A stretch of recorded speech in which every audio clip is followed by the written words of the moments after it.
Okay, so I'm going to try to do this without crying. I've never done a video like this, but for some reason I have had the urge to do it.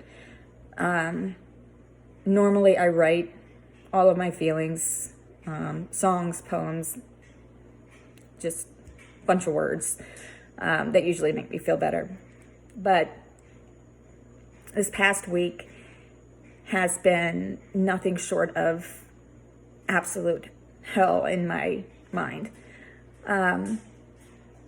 Some of you may know I was diagnosed with depression and anxiety disorder when I was 15. In my 20s, it turned into bipolar, PTSD, borderline personality disorder.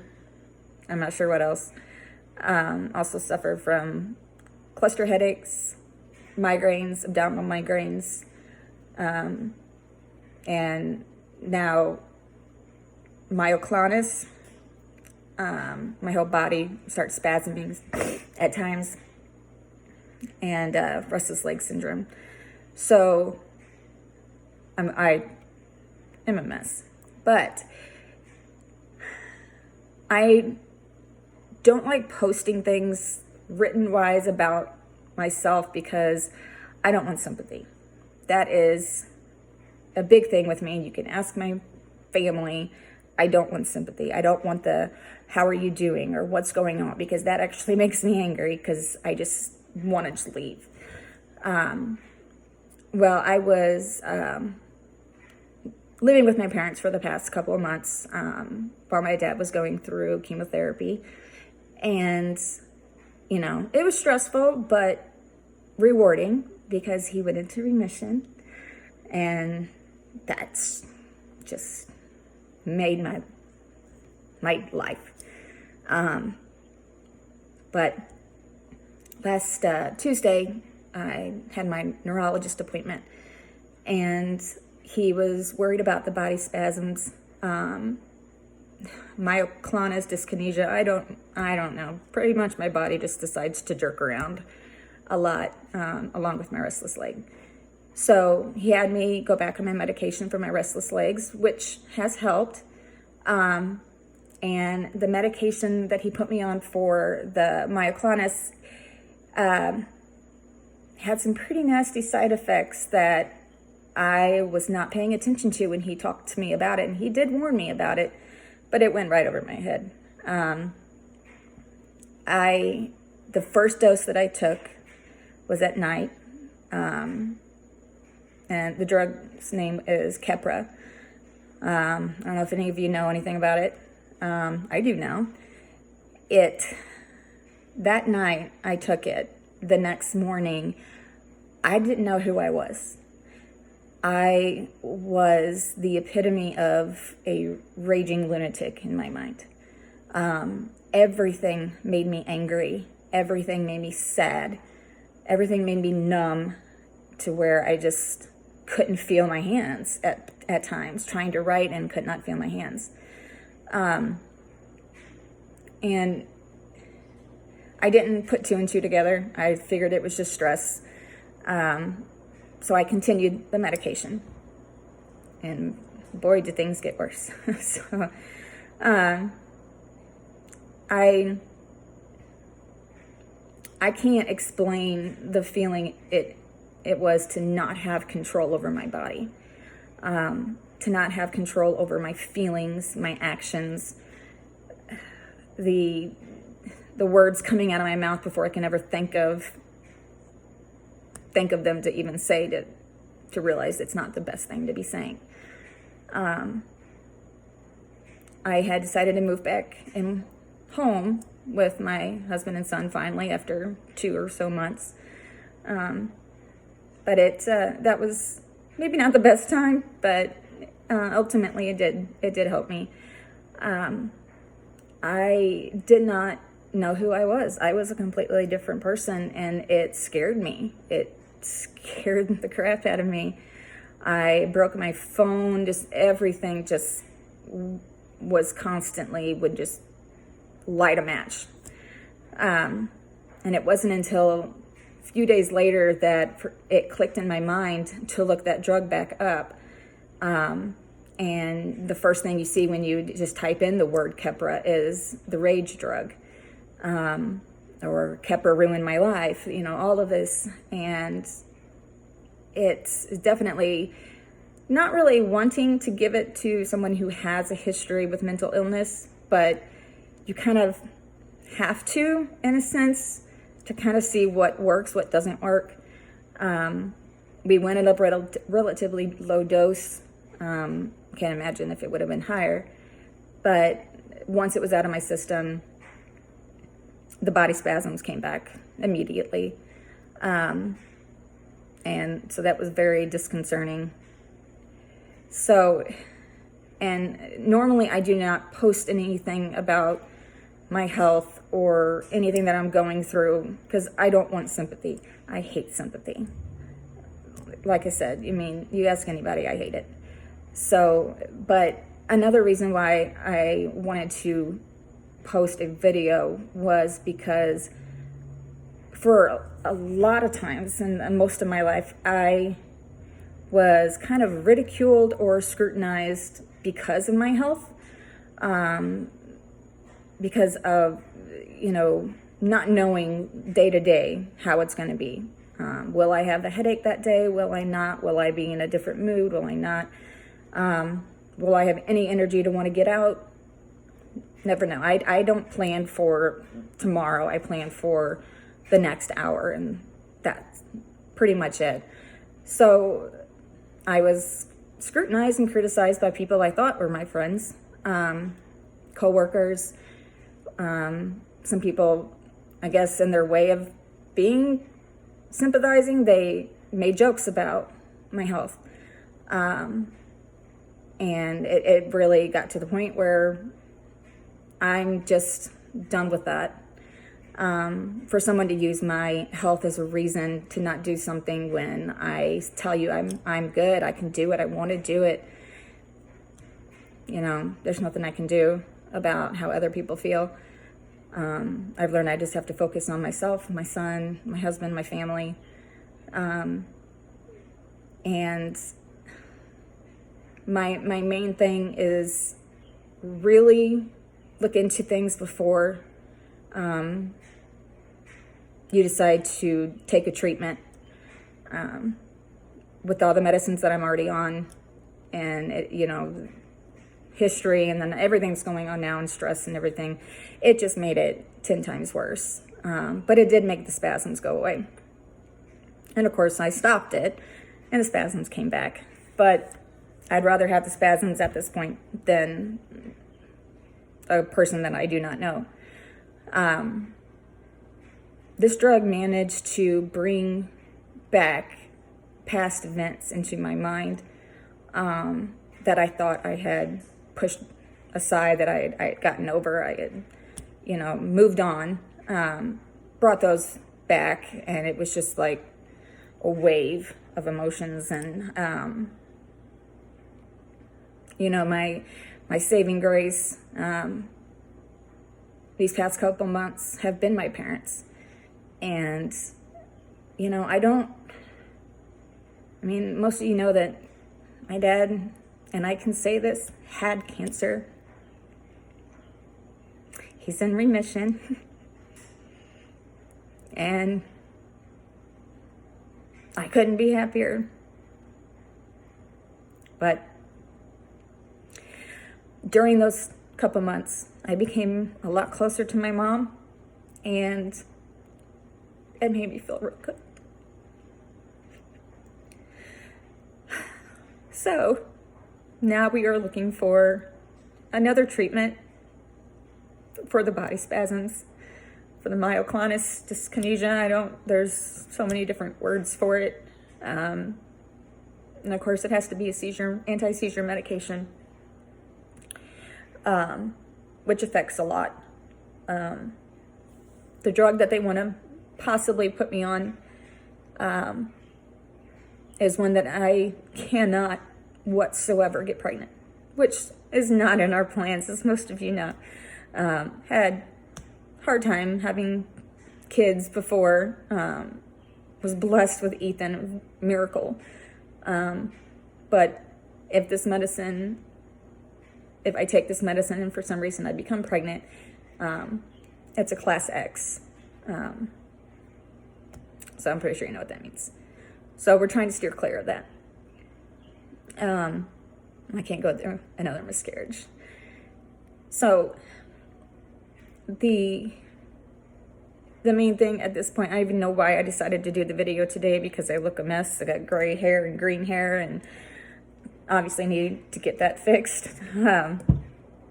If I was still working at the Humane Society, Dr. Patham would always come up to me and when my gray hair was showing and tell me it was time to get it fixed. So, I bounced around from job to job as a registered veterinary technician, which I take great pride in. Absolutely love it. The knowledge, the skills, everything that I'm able to do is fantastic, and I miss it. I miss it a lot. And I don't know when I'm gonna really get that back. And that's just really all I've wanted to be, was work with animals. And of course, I don't have a fear of any animal. Got my pet snake, and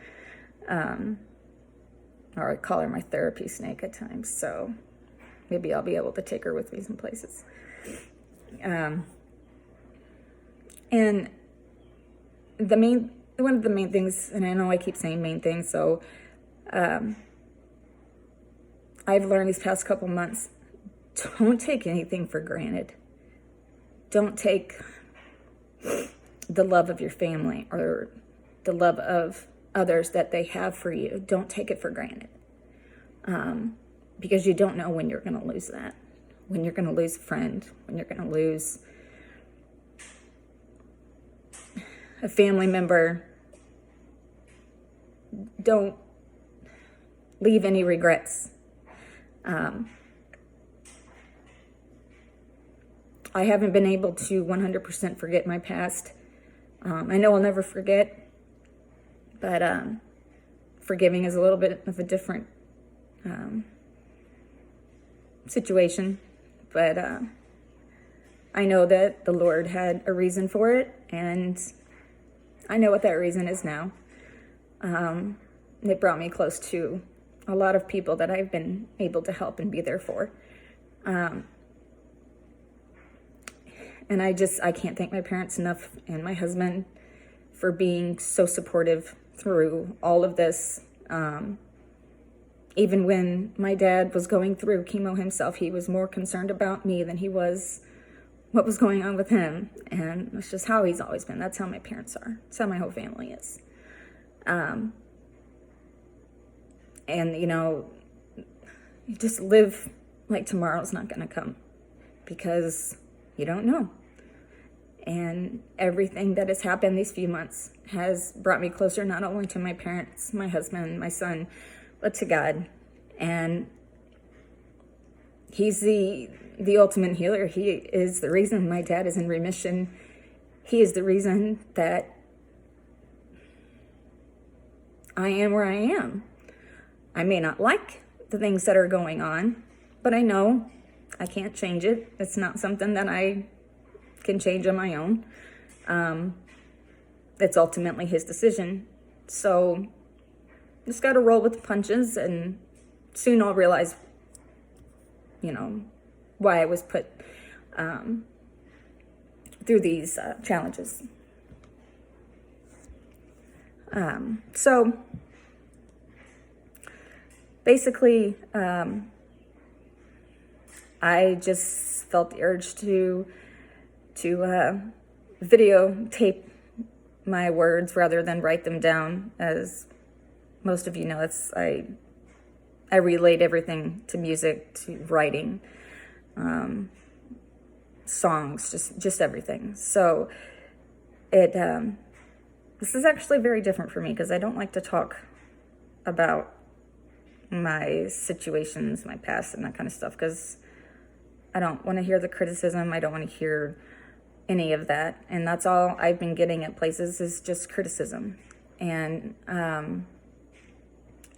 oh, you're too young for this kind of thing. That was the main thing I always got when growing up with doctors. You're too young to have this. So, I don't know if any of this conversation will upset anybody. Apologize if it does. But it's me, and I can't change me. I can work on me.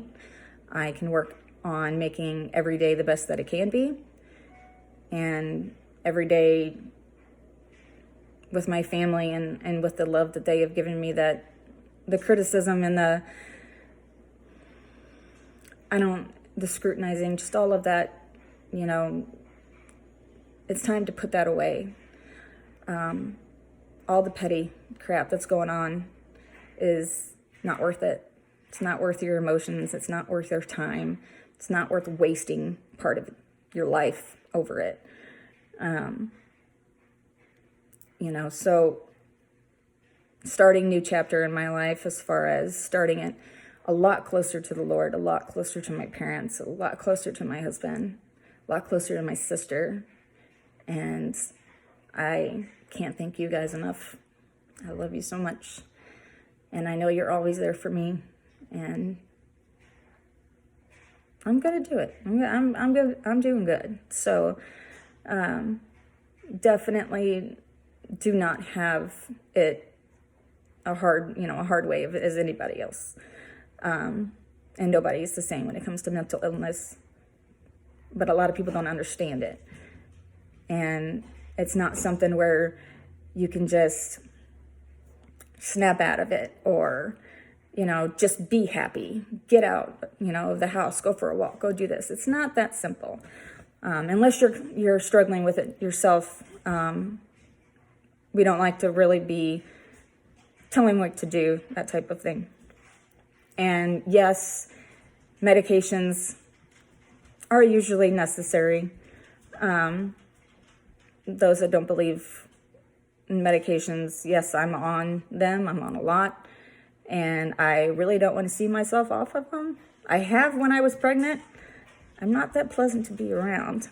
But I don't have a problem being on medications. I'm not ashamed of them. I'm not ashamed of them, no, because they're ultimately keeping me sane, keeping me healthy, keeping what my normal would be. And I know I'm rambling, do it all the time. I have my own squirrel issues where to just go off to a different subject. But basically I really want people to understand mental illness and the effect that it has, just not on you, but everyone around you, and to really think and try to do as much research as you can before getting put on another medication. And so we're going from there. I'm lucky I have a very great neurologist, and we're going to get it figured out. And if I have to live with the body spasms, I will do that the rest of my life rather than feel like I did last week. So I'm actually smiling this week. I'm still crying a lot, but usually they're happy tears, or tears that I have no idea why I'm crying. But I'm able to laugh it off. So I'm feeling good. I really am. And I just kind of wanted to voice that there's always hope. There is always hope. And there's always someone out there that is going through the exact same thing as you are. And I'm always there for someone to talk to. May not be the best time, but I would always talk. I have people that I can talk to that understand what I'm going through. So I think it's time to start a new chapter in my life. And do what is best for me, not what other people want from me, or not what other people expect from me. If they can't accept me for the way that I am, then I don't need the negativity in my life. So I just need to like I said, focus on today and how I am today, and worry about tomorrow. And that's just is how I run with life. So I'm not naming anybody because I really can't. So I mean, I can argue back and forth, but it's not worth it. So just wanted to kind of voice my situations, my crazy life. And as crazy as it is, I would not change a thing. I have the most amazing husband. I don't know how he puts up with me. I mean, he married me. We're going to be married 14 years this year, which is crazy.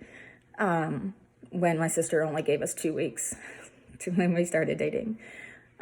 We have almost 9-year-old son, and I never thought I would have a 2-legged human as a son, but he's amazing and definitely takes after his dad. But I'm happy. I'm finally at a place now where I accept that it's going to still be a rough road. Medications are going to come, they're going to go. You know, I'm a guinea pig. I'll get over it, but I'll do what it takes to make my life and others around me a little easier to be around me as well. But enough of my rambling, because I'm sure I have made no sense to some of you, because I just like to jump off subject. But I want to close just with, for those that don't know the Lord,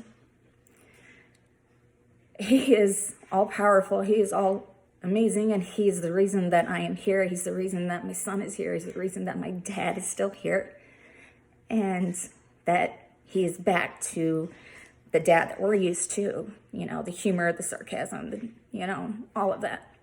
And I wouldn't have it any other way.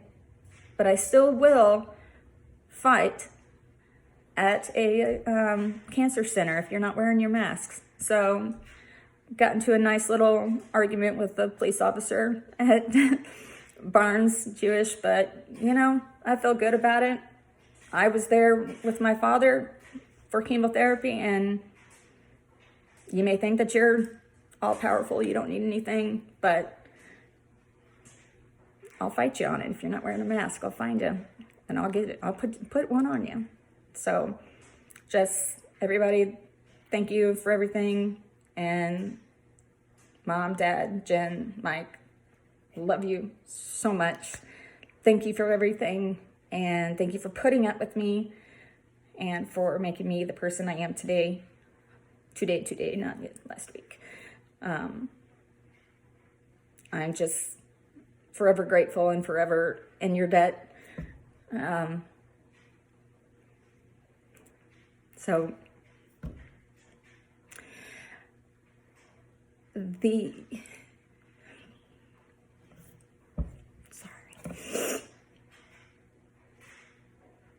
if you're having problems with depression, anxiety, anything like that, don't feel that you're alone and that you can't talk to somebody, because there's always somebody there. It may not be your psychiatrist or a therapist, which I don't like talking to, because if you haven't gone through situations that I'm in, I really don't want to talk to someone who can't, relate. I'm just, always a pessimist. So,